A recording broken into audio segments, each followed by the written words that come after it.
Ask no one's permission. You don't need any man's permission. You don't need your own decision. What do I want? Now, what would it be like if it were true? What would I feel like were it true? Now, catch the mood and try to give that mood all the sensory vividness of reality, all the tones of reality, and then sleep in it, just as though it were true. And then await the inevitable. The inevitable is you're going to resurrect it and objectify it on the screen of space. And then the world will call it real. And they may not believe you. It doesn't really matter. If you tell them it came to pass because you simply imagined it. Now, they'll point to the series of events that led up to it. And they will give credit to the bridge of incident across which you walk towards the fulfillment of that state. And they'll point out some physical thing that was the cause. No, the cause is invisible, for the cause is God. And God is invisible to mortal eye. Who knows what you're imagining? No one knows. But you can sit down and imagine, and no one can stop you from doing it. But can you give reality to the imagined state? If you do, yes, a bridge of incident will appear in your world. And you'll walk across some series of events leading up to the fulfillment of the imaginal state. But don't give causation to any physical step that you took towards the fulfillment of it. You imagine yourself having a marvelous business. And then comes the day a building is for sale, and you haven't a nickel towards it. And not a total stranger, but a man comes in and asks you quite in a friendly manner, are you going to buy it? And knowing you don't have a penny, you say to him, as you would a friend to a friend, with what? And then he said, well, I have money. It's only in the bank, drawing nothing. You say, well, I have no collateral. But he said, I've watched you. You're an honest person. Your family, they're honest. I think they are. Would you like me to buy it for you? Get my lawyer to bid for it.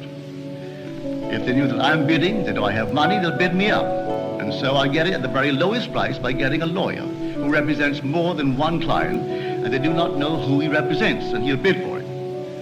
Are you willing to take it regardless of the price? And you say, yes, I'll take it. But I have no collateral. All I need is your signature, that you will simply pay 6% on whatever the price is, and then reduce that principal over a period of 10 years. Agreed? Yes. But then sign this, and we'll see if we can buy it. That day, you owned the building.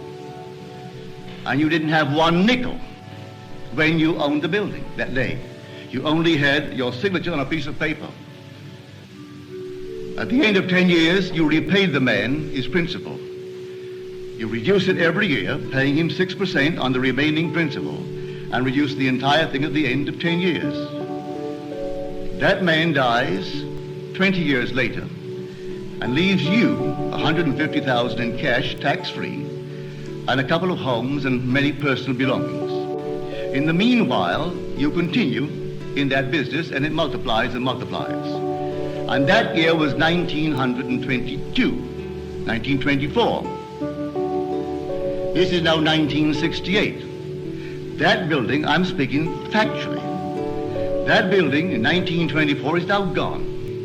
He paid only $50,000 for it. It was repaid and repaid. A bank 3 years ago bought the property, now the building was rotted, bought the property for $840,000 in cash and no capital gain. From $50,000 to $840,000. In the meanwhile, the business has expanded into all the other islands, so that today you couldn't buy them out for $15 million. All in imagination. And this goes back to the imagination that preceded this man's offer to buy the building. For the young man seeing this building and entertaining a thought that the present owners deceived his father, and through deception got him out of a partnership, a junior partnership. And he was moved not to get even, but to prove that he really had something within him and could be a success in spite of their deception. And so, every day he would see on that marquee, not their name, but his own family's name. And he would see it in his mind's eye, because you could not take their name and transliterate it and make it spell this man's family's name. But he saw it. And And in his mind's eye, he saw that name, which, if true, would imply the family owned it.